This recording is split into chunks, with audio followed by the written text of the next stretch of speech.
Hello friends, Radhe Radhe. जैसा कि मैंने आपको बताया था कि हमारा पहला वीडियो था गीता के पहले अध्याय का संस्कृत और हिंदी अर्थ। हमने पहले अध्याय का 13 श्लोक और उनका अर्थ पढ़ा था। अब हम 14वें अध्याय से शुरू करेंगे। और हम सबसे पहले गीता के बारे में आपको बता दें कि जो इंसान पूरे लाइफ में कोई दान, कोई तप, कोई यज्ञ, कोई भंडारा, कोई हवन नहीं कर पाता है, वो मात्र गीता के पहले अध्याय का या दूसरे या तीसरे अध्याय का किसी का भी 4 श्लोक अगर डेली पढ़ता है तो उसको विष्णु धाम निश्चित हो जाता है। उसको 84 लाख योनि में नहीं जाना पड़ेगा। ये गीता का महत्व है। और इसके बाद वो ज्ञान के द्वारा भगवान को पूजा करेगा। विष्णु भगवान ने कहा है, श्री कृष्ण भगवान ने कहा है कि वो मेरी पूजा जो भी करेगा वो ज्ञान के द्वारा मेरी पूजा हो जाएगी। तो गीता का 14 अध्याय 14वां श्लोक हम शुरू करते हैं। पहले अध्याय का 14वां श्लोक, ये पहले अध्याय का 14वां श्लोक हम शुरू करते हैं। श्लोक 14वां।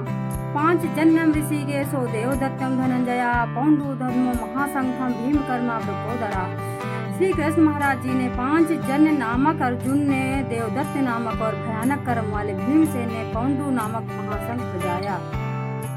इसके बाद हम गीता का पहले अध्याय का 15वां श्लोक स्टार्ट करते हैं। अनंत विजयम राजा कुंती पुत्रो युधिष्ठिरा नकुल सहदेव सुघोष मणि पुष्पको। कुंती पुत्र राजा युधिष्ठिर ने अनंत विजय नामक और नकुल तथा सहदेव ने सुघोष और मणिपुष्पक नामक शंख बजाया। काश्यस्त्र परमेश्वासा शिखंडी चा महारथा दुष्ट दुमो विराटस सात्यक सा पराजिता। द्रुपदो द्रौपदयास सर्वसा पृथ्वीपते सौदस महाबाहु संखांदम पृथक पृथक। श्रेष्ठ धनुष वाले काशीराज और महारथी शिखंडी और एवं दुष्ट दुर्म तथा राजा विराट, अजय, सात्विकी, राजा द्रुपद एवं द्रुपदी के 5 पुत्र और बड़ी भुजा वाले सुभद्रा पुत्र अभिमन्यु, इन सभी ने राजन सब ओर से अलग अलग शंख बजाए। अब गीता का 18वां श्लोक हम स्टार्ट करते हैं। सा घोषो धृतराष्ट्राणा हृदयानि व्यदारयत नवस पृथ्वी चयोतु वीरो विन्नादयन्। और उन भयानक शब्द ने आकाश और पृथ्वी को भी गुंजाते हुए धृतराष्ट्र के अर्थात आपके पक्ष वालों के हृदय विदीर्ण कर दिए।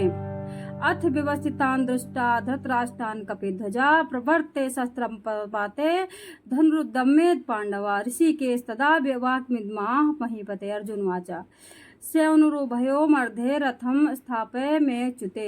हे राजन, आप इसके बाद कपिध्वज अर्जुन ने मोर्चा बांध कर डटे हुए धृतराष्ट्र के संबंधियों को और देखकर उस शस्त्र में चलने की तैयारी के समय धनुष उठाकर ऋषिकेश श्री कृष्ण महाराज से ये वचन कहा है, अच्युत मेरे रथ को दोनों सेनाओं के बीच में खड़ा कीजिए।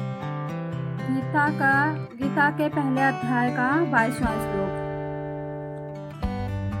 एव देता निरीक्षे हम योद्धु कामनाओ असितान कौमार्यासा योद्ध्यामस्मन् रण समुद्र में। और जब तक कि मैं युद्ध क्षेत्र में डटे हुए युद्ध के अभिलाषा इन विपक्षी योद्धाओं को भली प्रकार देख लूं कि इस ध्रुव व्यापार में मुझे किन किन के साथ युद्ध करना योग्य है, तब तक उसे खड़ा रखिए। गीता के पहले अध्याय का 22वां श्लोक। योत्सय मनान्वे हम एते अत्रा समागता धृतराष्ट्रस्य दुर्बदे युद्धे प्रियाचिं कीर्षवः। दुर्बुद्धि दुर्योधन का युद्ध में हित चाहने वाले जो ये राजा लोग सेना में आए हैं, इन युद्ध करने वालों को मैं देखूंगा। संजय वाचा एवं मुक्तो ऋषिकेशो गुडाकेशेन भारता सैन्योरो भयो मध्ये स्थापयित्वा रथोत्तमाम् भीषम द्रोणा प्रमुखता सर्वेषां नीचामहीचिताम् उवाच पार्थं पश्यतानास्म मे वातन कुरुनीति। संजय बोले, हे धृतराष्ट्र, अनुज अर्जुन द्वारा इस प्रकार के कहे हुए महाराज श्री कृष्णचंद्र ने दोनों सेनाओं के बीच में भीषम और द्रोणाचार्य के सामने तथा संपूर्ण राजाओं के सामने उत्तम रथ को खड़ा करके इस प्रकार कहा कि हे पार्थ, युद्ध के लिए जुटे हुए इन कौरवों को तू देख। गीता के पहले अध्याय का 24वां श्लोक। तत्रा पश्यते स्थान पार्थापित न थापित महान आचार्यान् मातुल्ला भ्रांत पुत्र पौत्र न सखी तथा असुर सुहदस सैनुर्भयोरपि। इसके बाद पृथ्वी प्रथापुत अर्जुन ने उन दोनों सभी सेनाओं में स्थित ताऊ चाचों को, दादों को, परदादों को, गुरुओं को, मामाओं को, भाइयों को, पुत्रों को, पौत्रों को, मित्रों को, शस्त्रों को, सहदों को भी देखा। गीता के पहले अध्याय का 27वां श्लोक। कंसी मेच्छिसा कौन्ते सर्वान् बंधून् वासितान् कृपया पर्याविष्टो विषेदम् ब्रवीत।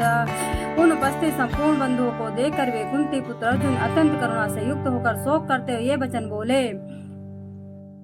गीता के पहले अध्याय का 28वां श्लोक।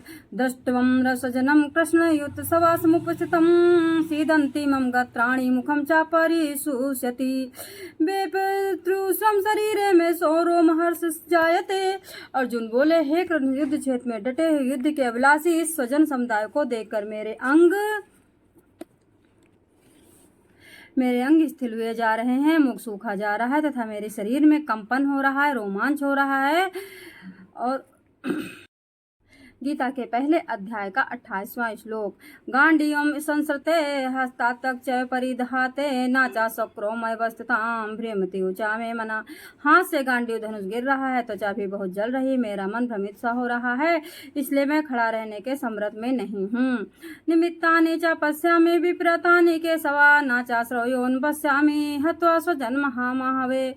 हे केशव, मैं लक्षणों को भी विपरीत देख रहा हूँ तथा युद्ध में स्वजन समुदाय को मारकर कल्याण भी नहीं चाहता हूँ। गीता के पहले अध्याय का 30वां श्लोक। नाकांग छड़े विजयम कृष्णाच राजम सुखानि च कीनो राज्यन गोविंदम की भोग जीवितेन वा।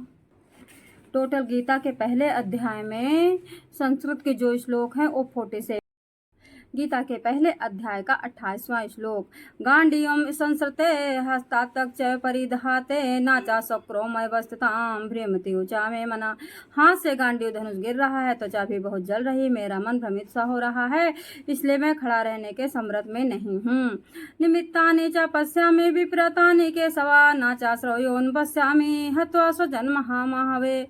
हे केशव, मैं लक्षणों को भी विपरीत देख रहा हूँ तथा युद्ध में स्वजन समुदाय को मारकर कल्याण भी नहीं चाहता हूँ। गीता के पहले अध्याय का 30वां श्लोक।